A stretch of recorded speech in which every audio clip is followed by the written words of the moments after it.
Okay, hey y'all. Welcome back. We are kind of coming into the mid-semester here, despite my feelings otherwise. Okay, we're week 6. We do have quiz 1 this Friday. I have emailed you about that at time of recording. I have not finished making the quiz at time of recording, so let's just assume I'm going to do that, and it'll be awesome. Short version there is, come to the room, do the thing, don't cheat. It's on that stuff. So these are also, not coincidentally things you have had a chance to try out, experiment with in the exercises and also heard about in lecture. Okay. We were starting to talk about machine learning. And I guess I did it by repeating this technique that we've seen before, linear regression, except with the terminology of machine learning, which is, well, I'm going to create a model. The model is going to have hyperparameters that the expert, chose, and then it's got parameters that need to be filled in as part of the training process. The training process is done with training data, things that things that you have measured, observed, collected, whatever, where that these inputs did produce that output in that case. It might be different next time, or, maybe there's stuff you can't measure, whatever, but at least in these cases, we know what's going on. And we want to fit the model to the training data. And of course, what we always would have called that before was do the, minimize the sum of squared error to get a good slope and intercept, but now it's training. And of course, once you have a trained model, you can predict with it. Did I get all those words? I think so. One thing that had happened back there, I chose a hyperparameter that was, hey, dear linear regression model, do the intercept for me, okay? Like, you can do a best fit line and fix the intercept at 0. Sometimes that's what you want. I decided it's not. I want you to have a, plus B term. What if not? And this is where we sort of pick up again. So this is going to be, I'm just going to decide this. I'm going to decide this for the purposes of the demo that I'm going to put a false there. How can I get the exact same thing to happen? Well, the same way I got it to happen with the stats models tool back here, in here somewhere, where if you're thinking of a stats test, we can create a column of all ones, and that can fill the role of the intercept, because what is the intercept if not a certain number of ones in the calculation? Here, exact same thing is going to happen. I'm phrasing this as a NumPy array, not a pandas data frame, but either way would be perfectly fine. I have a column of all ones and a column of my measured x values, I guess. And I'm going to say this, and then I'm going to get the exact same results I got a few slides ago, which is this number of ones and this number of x's. A while ago, I would have called this the intercept and this the slope, but hopefully your mathematical maturity is enough that you recognize, like, okay, these are actually the exact same thing as slope and intercept. And I guess you will take on faith that I'm going somewhere with this. So how does this work? And like, here's some data that obviously I made up, and I did a linear fit to it. Well, the relationship's not linear here. You can still fit a line across it. So if I was thinking about the statistical test, I probably shouldn't pay too much attention to a p-value here, because I don't think this data fulfills those requirements of normally distributed residuals, but I'm not doing that here.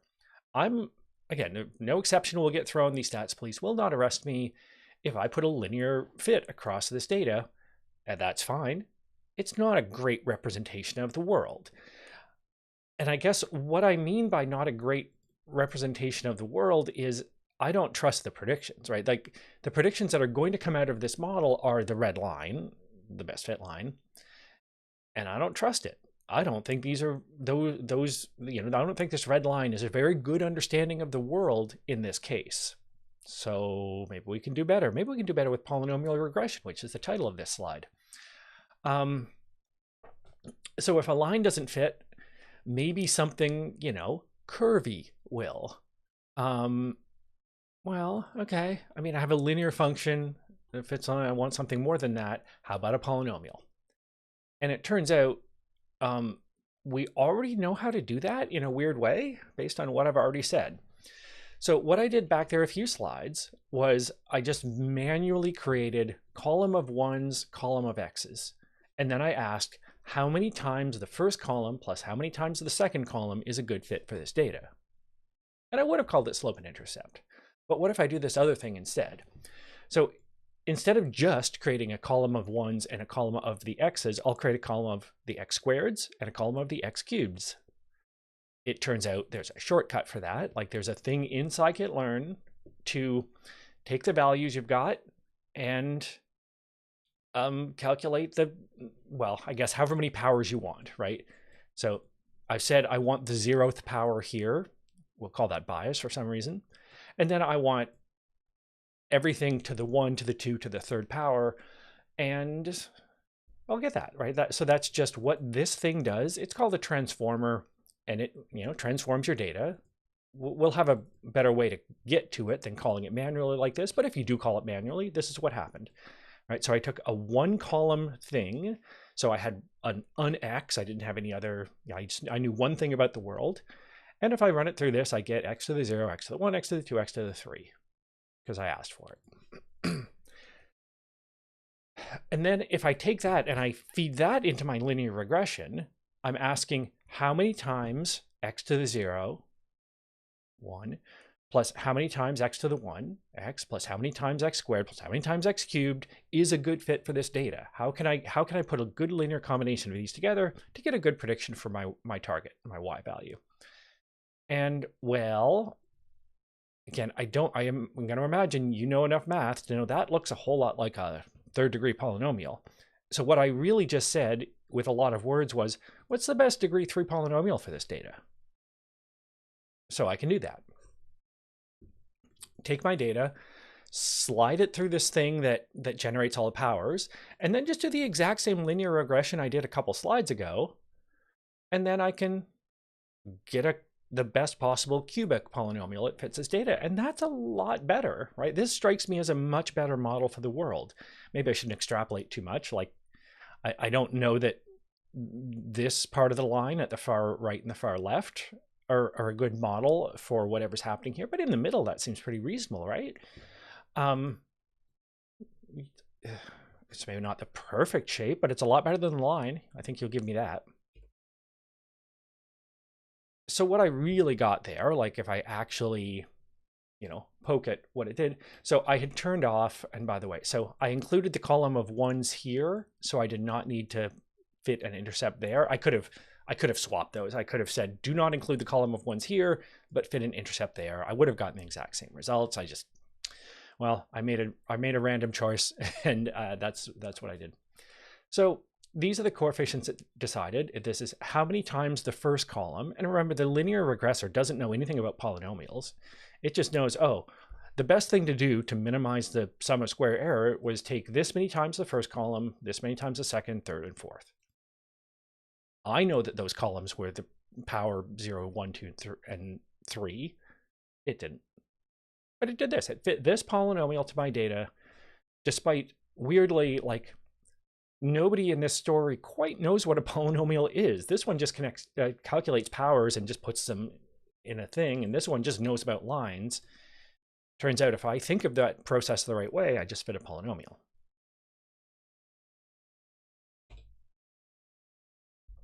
Okay, so that's good, and it's I'm just kind of, I don't know if you, but I'm just kind of delighted by this, right? Where I kind of didn't invent anything new, but something new happened. I just realized that I could put powers into linear regression and do polynomial regression. Okay. Why did I mean, I picked 3 back there. If a degree 3 polynomial is good, maybe a degree 7 polynomial is better. Or I guess 11 I chose here. So now this, well, I guess this is a 12 column matrix to the power of 0 up to the power of 11. And yeah, I guess there's no denying, right? Like this line does fit the data better than the other lines that I've seen across the same data. Again, I don't think you can argue with me there, but do I think this is a good understanding of the world? Which is to say, like if I was going to make predictions with this model would predict for each x, it would predict where the red line is. I don't like it. Like, I don't think this is the truth that, you know, that whatever process is happening here, whatever I'm measuring, whatever I'm predicting, I don't think it truly goes up and then down and then up here and then sharply down again. I don't feel like I fit a good model to this situation. But I guess I can't argue with the fact that the sum of squared error is really low. That's what I asked for. And I just got a model that I kind of don't like. It feels like it's just chasing data points around, not really, like, in some sense, understanding what's going on. This one I like a lot more. This one strikes me as much more honest. It doesn't fit the data quite as perfectly, but it's kind of more, I don't know, generalized. This one seems too specific to these exact data points. Yeah, I like, in my heart, I believe that's a bad model for this data. Of course, I don't want to just say, oh, in my heart, I don't like it. That's not the way you're going to do things. We want something a little more quantitative here. We'll come back to that. But what happened was, basically, we invented the concept of basis functions. There's nothing magical about calculating the powers, power 0, power 1, power of 2. They're useful. That's great. But I could have done something else. I just happen to have used those basis functions because, well, they're often useful, and they're useful in my example here. You know, it could be that I think, I don't think x is the important value. I think log of x is the important value. Totally legal. Like, and, you know, there's just situations where that's true, where I know that what's happening is logarithmic in terms of this thing, or it's the exponential, or maybe it is x squared or x times y or whatever. Hopefully we know a little bit more than these artificial examples. I hated this code when I wrote this code. I hate it so much. Because what happened here was I have this like 2 or 3 step process now. I don't just train a model on my data, which was the story a few minutes ago. Now I take my data and I do this exact thing to it, and then I train my model on that transformed data. That's legal, but of course now every time I want to touch this model, I have to remember to run the data through the thing. Well, okay, there can be a training process there. There's not in this one.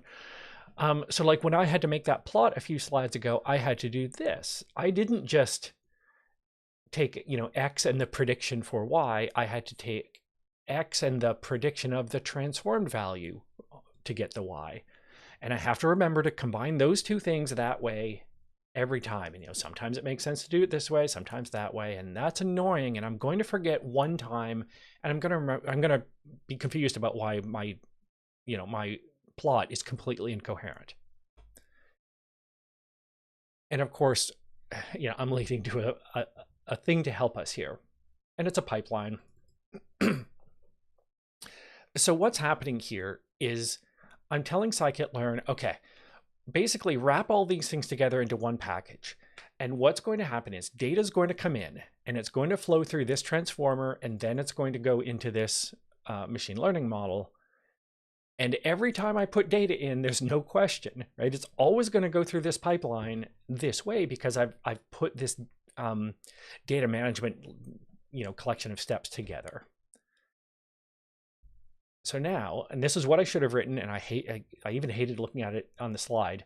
This is what I wanted to do. I wanted to just take data again. What I had to do back here was transform the data and then give the transformed data to my model. I don't want to do that. I'm going to forget one day. Here, this is just the raw data, the original data, or some other data in the same format, right? In this one, I created some kind of range of X values that would just fill in my plot for me. And then I predicted all of them to make the red line. And on these X values, well, they're going to go through this polynomial transformer. And these X values are going to go through the polynomial transformer because, yeah, of course they are. This is just much better code. One thing that's happening here that I'm not sure I like is that when you put this pipeline together, everything but the last thing is going to be something that transforms the data, and the last thing is going to be the actual machine learning tool that can predict. So the first ones all have to be able to transform, and the last one has to be able to predict, which just annoys me just because they look the same, right? Like they're all doing the same job in this function call, but they're not. The last one's special. And it's maybe not so bad if you have one transformation to do to the data. It's not crazy to have multiple. I mentioned imputing a few lectures ago, and this is, okay, if there's missing data, not a number of values, what do I do about it? And this is, well, I don't know what it is. It's this. Fill in missing values with simple strategies. I don't know. I don't like the verb complete there. I'm using the mean. So, okay, if you see a not a number value, take the mean of that column and just put the mean there instead. Well, okay, I am making up data there, but again, I think my hope here is that if I'm doing machine learning, that somehow if I just put a really boring value in that spot, maybe it won't totally throw off my calculation. And that is a big thing to hope for, but sure. And then I need to, well, it could be that I'm getting numeric overflow here, right? If I'm calculating degree 10 or something here, if I'm going to start raising stuff to the 10th power, if that thing's really big, I'm going to get numeric overflow, everything is going to break. So maybe what I want to do is just, I don't really care about the numbers exactly. I care about, if they're 10 times bigger, 10 times smaller or whatever. So I'm just going to scale them. So let's see what is that going to be? Well, between 0 and 1 for the training set. Okay. So what that means is when you do the training process, this transformer is going to look at all the values and basically map smallest value to 0, largest value to 1. So what is that? Take the data, subtract the smallest value, and divide by the range. Oh, right. It's on the slide. Sure. And then I'm going to, because of course I can't calculate not a number to the 3rd power. It doesn't make a huge amount of sense. I certainly can't take not a number and do linear regression on it. So I got that sorted out. I scaled them. I calculated the 0 to 3rd power of each one. Now I can do that. And none of this makes sense for the data I've had on the slide so far, but it can make sense. And if you effectively, if I see code where you are manually using a transformer, it is wrong and you will lose marks. If you ask me what's wrong with it, I will say you're not using a pipeline and walk away. This is better code. If you're ever copying and pasting code because you have to do the same thing here and there, fix it. This is the way to fix it in this case.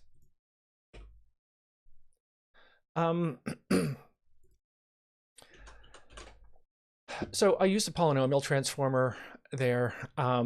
it turns out there's a bunch of other transformers. This one's pretty handy. This one is just apply this arbitrary Python function to the data.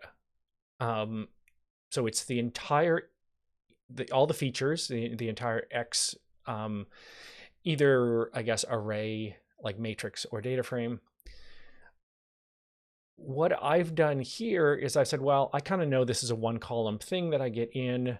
It doesn't really have to be, but so what I'm doing is saying, okay, look, I'm going to take the column that I've got. I'm going to get a column of all ones that's the same shape as that, which is what ones like gives me. And then I'm going to calculate the sigmoid of the thing. That's the sigmoid function if you haven't met it before. And then I'm going to put all those three things together. So I've gone from one column of data to three columns. Okay, that's fine. Of course, the polynomial transformer did that too, right? It went from one column to some number that we specified, plus one, I suppose. And I'm doing that because I think, based on my understanding of the world or whatever, that these things seem like they'd be important to the calculation. And I'm manually, well, I'm creating the function with arbitrary Python code, and then I'm going to all my data is going to flow through it, I guess. And I get a really good fit because I'm cheating, because this is sigmoid data with a little bit of noise on it. In fact, it's 1 minus the sigmoid of x. It was what I started with, and I got, so the first column is ones, and then x's, and then sigmoid of x. So yeah, 1 plus basically 0x minus about 1 of sigmoid of x.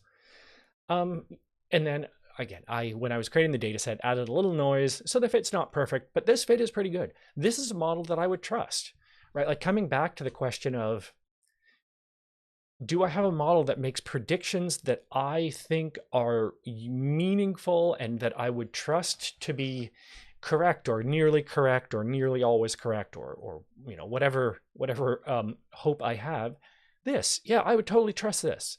This seems like it's, again, where prediction means for a given x, predict that the value will be on the red line here. That seems like a really good prediction. Better than anyone I've seen so far. So let's come back to the thing that went wrong. I would think that actually maybe, like, just comparing these two slides, probably the sum of squared error on this model is probably higher than the sum of squared error on this model, because this one is so close to the training points. That's really good. But like I said, I don't trust this model. I do trust that model. How can I tease those two things apart? How can I get at that? The term that is in my head that I'm thinking here is I'm overfitting. I have a model that has a lot of freedom to do what it's going to do. Of course, what it's going to do is try to get close to the training data, but I think I'm overfitting these training points. I'm letting individual data points here drag my output around in a way that makes the model weird, and makes me think that if I have another thing, because again, the goal is to predict and get good predictions, I don't think that model is going to make good predictions on new data that it's never seen before. And that's what I really care about, right? Like, being able to make a line fit a plot, fine, anybody can do that. That's easy, right? What I want to do is make predictions that I think are good and trustworthy and tell me something meaningful. I think these ones do. And I think this one, the overfitting, is making me think that I don't really trust it. It would give me kind of okay, I guess, but there's too much going on here. I'm overfitting the training data. So what I want, and what we're going to do about that, is say, well, okay, but how do you do, right? Like, if we do hand this model some data that it's never seen before and it wasn't trained on, how does it do? Because of course, on the training data, it does great. But that's not quite the question I have. My question is, if I hand this model data that it's never seen before, then can it make a good prediction? And that's going to be meaningful. So take your data and basically hold some of it back. Keep some of it away from the training process. We'll call that the validation data. And then ask, how do we do on that? Train on the training data and then test on the validation data and see if the output matches. If it matches on this data that the model has never seen before, maybe we think that's a good thing. We definitely think that's a good thing. So as with, well, so many other things here, there's a tool for that in scikit-learn. It's a test train split. And basically what happens here is I give it, well, some number of data points here. And what it's going to do is randomly, like row 0 is either going to become validation or training, but it's going to happen for both, right? Like row 0 here and row 0 here are going to go in the same direction. And then if it was a training row, it's going to go here, and then the Y value is going to go there randomly. And the randomly is 75%, 25%. That seems fine. So I'm going to randomly take 75% of my data, call it training data. The other 25% randomly is going to become the validation data, and I'm going to train on the training data like that. And then I'm going to have a look at how good did I do when I look at the validation data. If this number is high, close to 1, all these scores, by the way, they're all on a scale of 0 to 1. 0 is always bad, 1 is always good. So I guess that number is close to 1. The model, whatever model I'm looking at here, is doing a good job making predictions on the validation data, which gives me some idea that this model is good at making predictions. Of course, again, the goal being make predictions on data that we've never seen before. Here's some data it's never seen before, and it does pretty good. Okay. Sometimes you want both. The whole point of the training process is to like maximize the score that it would get on the training data. That's just what's going on. Like well, I mean, there's different calculation depending on the model, but the whole point of this whole story is the dot fit method or the training process is there to maximize that number. One of the ways that you can sort of detect overfitting is seeing these numbers diverge. So these numbers are not the same. I probably don't expect them to be exactly the same. But if I start seeing them wildly different, then I'm going to start to think I'm overfitting, and I'm going to be sad.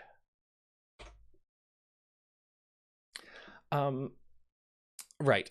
The thing that's happening here is when I scored on the validation data, what dot score does is do the predictions, take the values, run it through the model, get the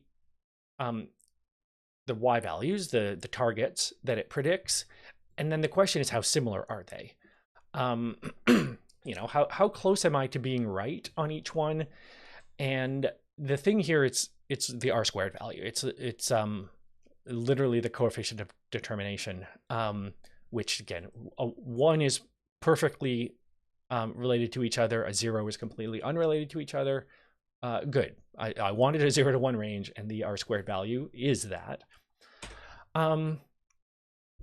So, I mean, I wouldn't usually like write the function to do this. I'd usually do it manually, but well, I wanted to produce a slide.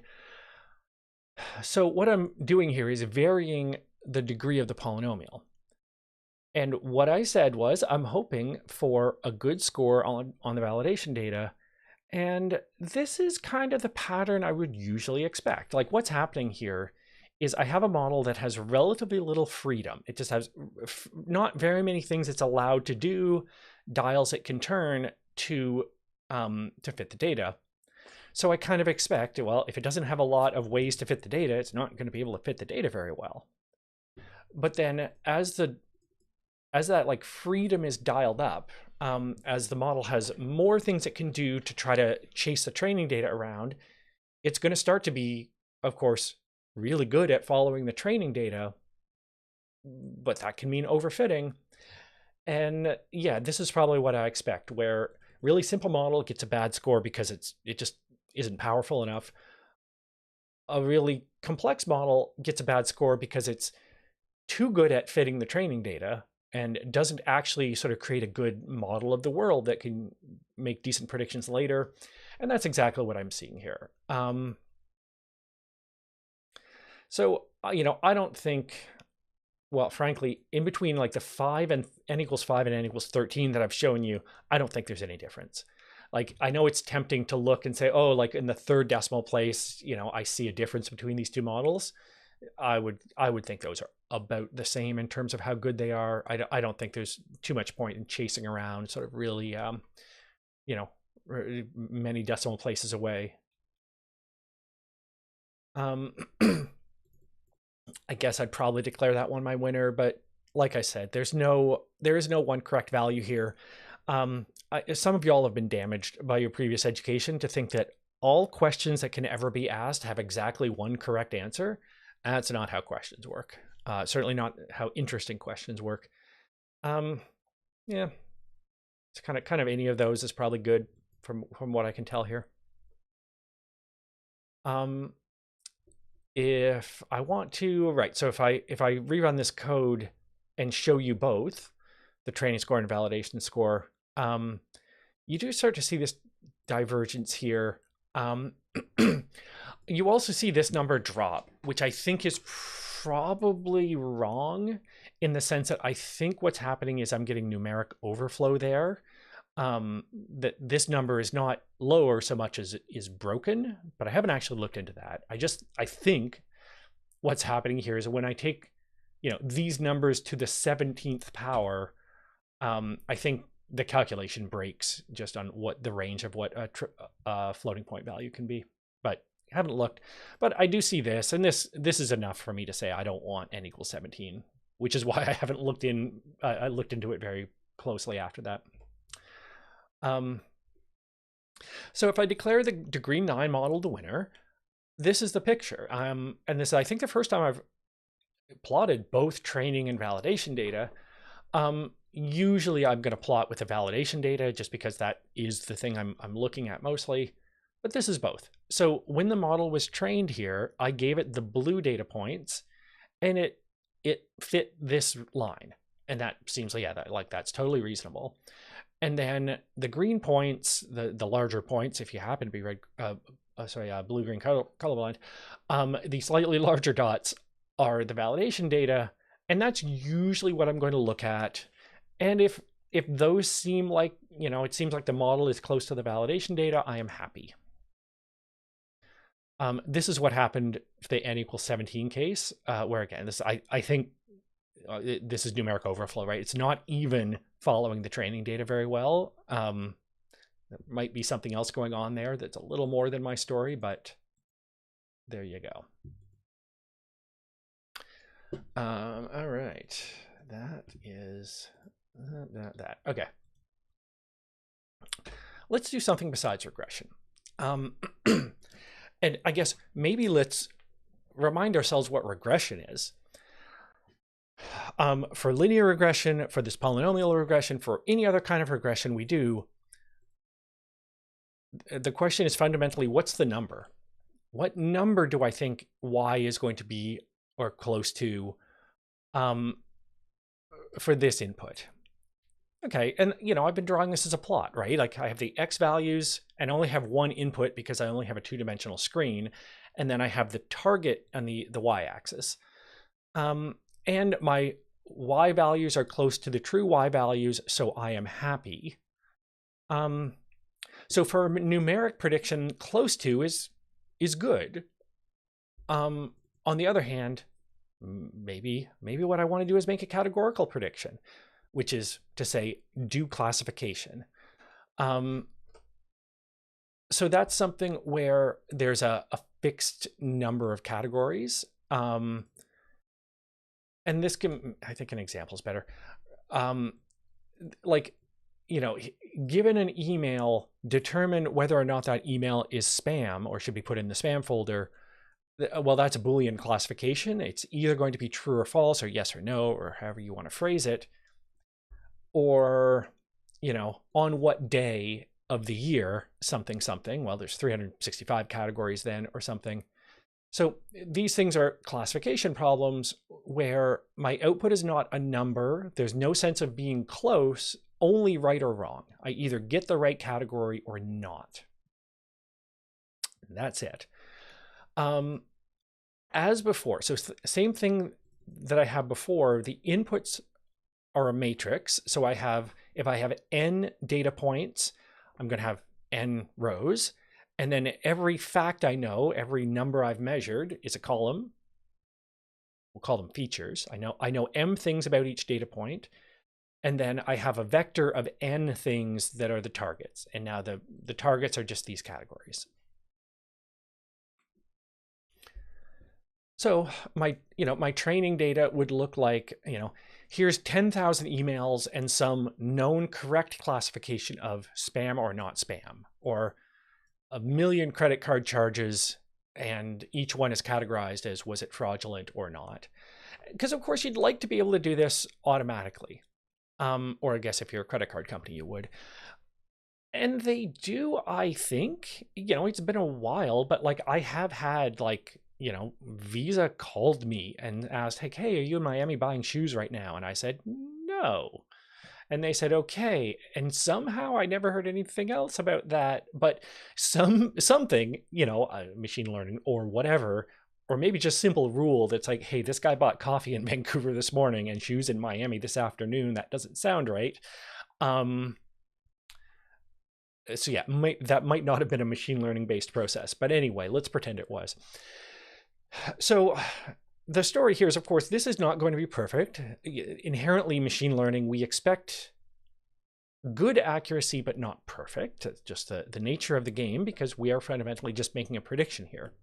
So what happened in that case was some automated thing predicted this credit card charge looks suspicious, with enough certainty that it was handed to a person who then called me. Maybe there's some other level that is just just deny, just say no. Maybe it had been 8 hours since I last used my credit card in Vancouver, and it was physically possible for me to get to Miami, but unlikely. And if it had been 5 minutes, it would have just been a no, or who knows? I don't own a credit card company. And I guess there could also be a lower, I'm implying here there might be more than 2 categories in this classification. It's absolutely yes, fraud, no question. Probably fraud, have somebody call this card holder. Maybe fraud, turn up some dial on this account for finding other fraudulent things in the later or something. Or just no, not fraud. Something like this. I must have written this slide in the fall semester because that would be about the right time. Where you have things that maybe could be seen as a classification problem, but maybe they're a regression problem, right? If I predict, well, the first snow in Vancouver will fall on the 330th day of the year, and it actually falls on the 331st day of the year, am I happy because I'm close, in which case it's regression, or am I wrong, in which case it's classification? And I guess it kind of depends how I'm thinking of this problem. These are the ones that you're going to meet in the exercises, or at least 2 of them. So given a color value, so that is for each color, I know 3 things about the world, and those 3 things are called red, green, and blue components. And then my goal is to say, oh, that is red. That color is blue. I think this is a much more understandable classification problem, right? I have 3 features, red, green, and blue. Or maybe I'm going to maybe I could have a different color space, and I could say, oh, these are actually CYM colors. And then I have those 3 features about the world. But I can do that kind of thing. And my category is one of the, I think it's 11 basic color words in English. The other one that again is on the exercises coming up somewhere in the future is, okay, here's some weather. Here's how much rain there was on average on an average day in January, and how much or the average minimum temperature across January and February and March. Okay, here's all of this stuff. The target is, oh, that's Vancouver. Oh, that's Toronto. Oh, that's Calgary or whatever. That's, well, again, reasonable. Like I could see how that would happen. You know, these kinds of temperatures are Vancouver temperatures, not Calgary temperatures. You know, if the amount of red is very high and the amount of green and blue are very low, that's probably a color I would call red. We might disagree, like there might be a boundary where you and I disagree because we have different color perception or whatever, but well, we can probably do pretty well. So this is the picture of the world so far.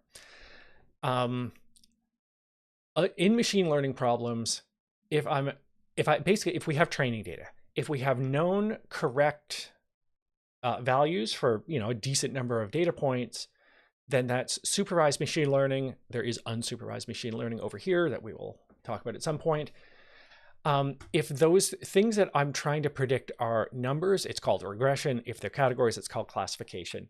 And I'm pointing this out because I once in a while will see somebody who is like very mad that the score is very low. And I look and it's like, well, you're trying to predict a number, right?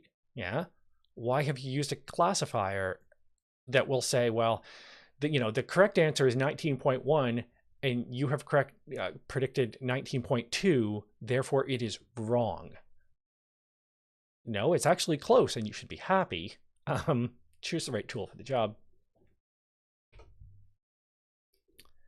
We're going to see this pattern a lot, which is we create a model, we train on the training data, we maybe predict and score, maybe we just score on the validation data. The score is a little more obvious here, right? So when I was talking about regression, I said, oh, it's the R-squared value. And you kind of nodded and said, oh yeah, I remember R-squared. Well, the score for a classifier is simply correctness.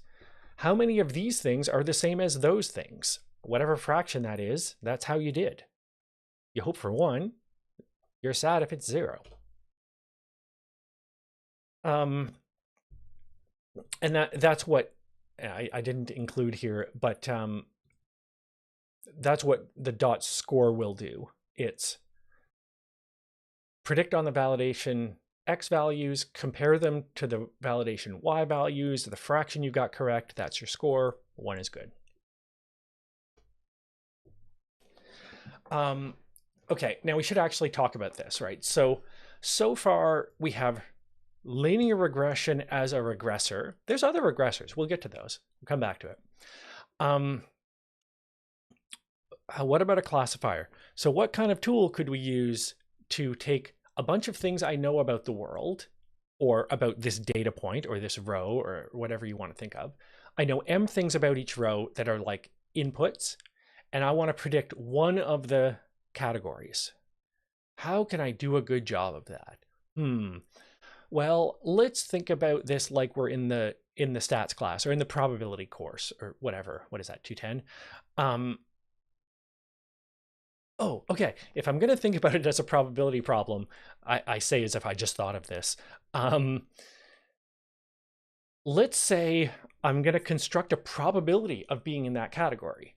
You know, if I see these data or these numbers as my inputs, then I will have some probability of being in each category, which is what this is saying here, right? The probability of being in this category or class, given that I've seen these measurements or these inputs. Okay. Well, if I can do this number, I don't have to be perfect, but if I can calculate a number for this, well, I guess I should be happy, right? Then I will just look at all the categories and I will say, well, which one has the highest probability that's my prediction. This is, in some sense, the same thing we did with the Kalman filter. The Kalman filter was some whole story about how you trade the measurement and the prediction off against each other, and then you say, oh, I have a probability distribution. We'll pick the peak of that probability distribution, which is to say the most likely value. Both what we're about to do here and that are maximum likelihood estimators, which is a really fancy word for the one that is most probable is most probable. So, like, that's my best guess. Sure, if calling it a maximum likelihood estimator makes you feel more advanced, great.